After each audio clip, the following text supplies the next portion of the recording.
Hey, bonjour! Ici Steve qui vous dit la bienvenue à une nouvelle vidéo. Et aujourd'hui, une figurine de Star Wars de Black Series. Il s'agit du constable Zuvio. Constable Zuvio!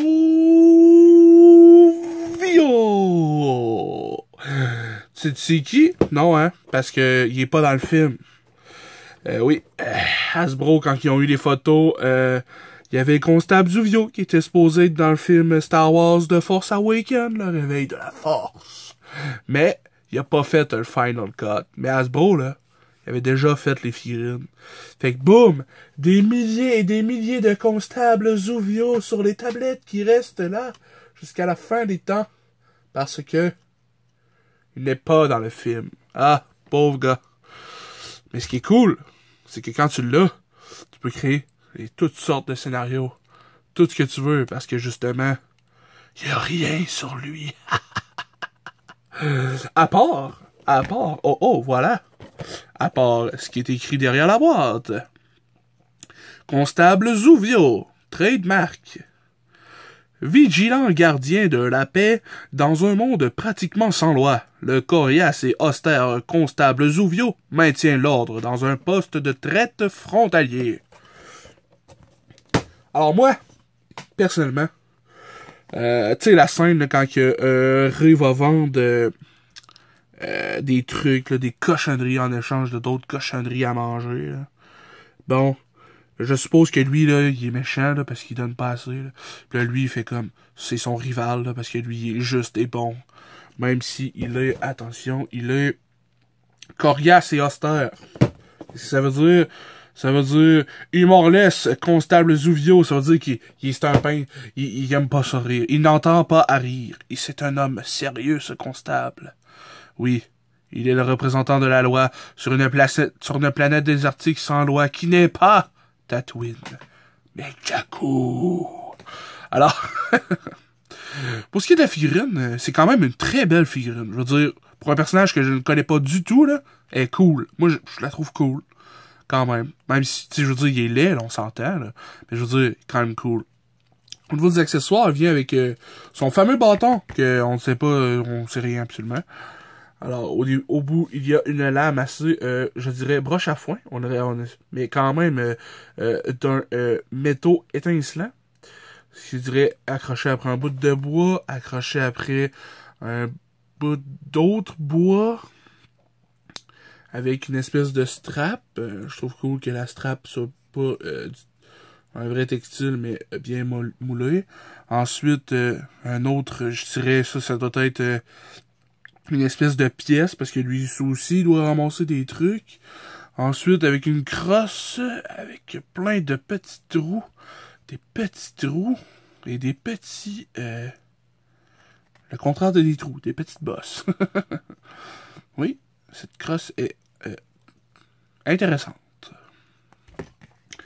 Alors voilà, je suppose qu'il attaque du monde avec ça, ou ben non, il pique, puis il fait « Hey, avance plus vite! » Ensuite, comme accessoire, il vient avec ce sac, qui est, ma foi, assez cool. Un beau métal brossé, je veux dire usé pis tout, avec une espèce d'émetteur, quand même assez souple, vraiment cool, avec les bandelettes de cuir. Au début, j'étais comme même, ça fait quoi ça? Et puis là, on peut voir que en arrière, il y a 1, 2, 3, 4 trous. Et puis, il s'insère vraiment bien. Comme ceci, attention. Non, je dis vraiment bien, puis là, je l'ai pas. Okay.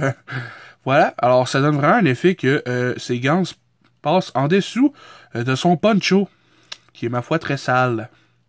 Oui, très dégoûtant. Mais bon, c'est Jakku.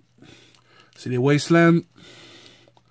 Personnage qui aurait pu facilement être dans Borderlands, vous trouvez pas? Tu sais, mettez-le cartoonish, là, il aurait pu être dans Borderlands.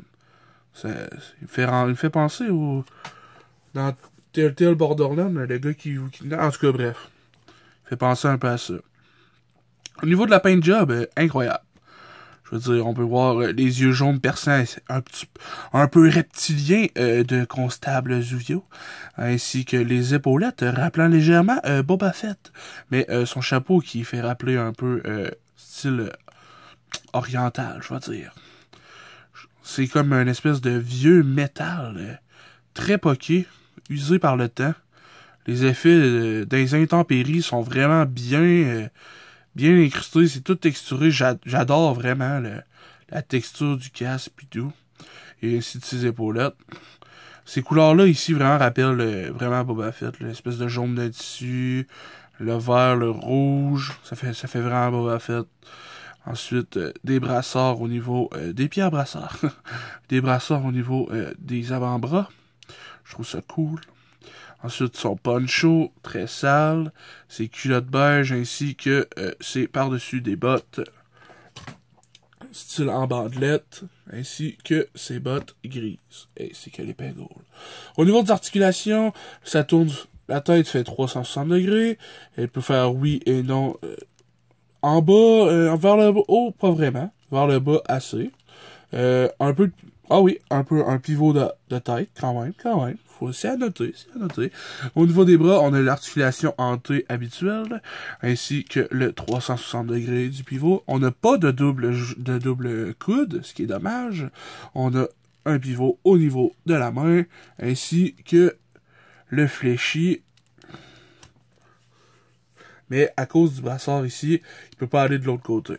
Même chose de l'autre côté, même chose au bras. Au niveau du chest, on a absolument...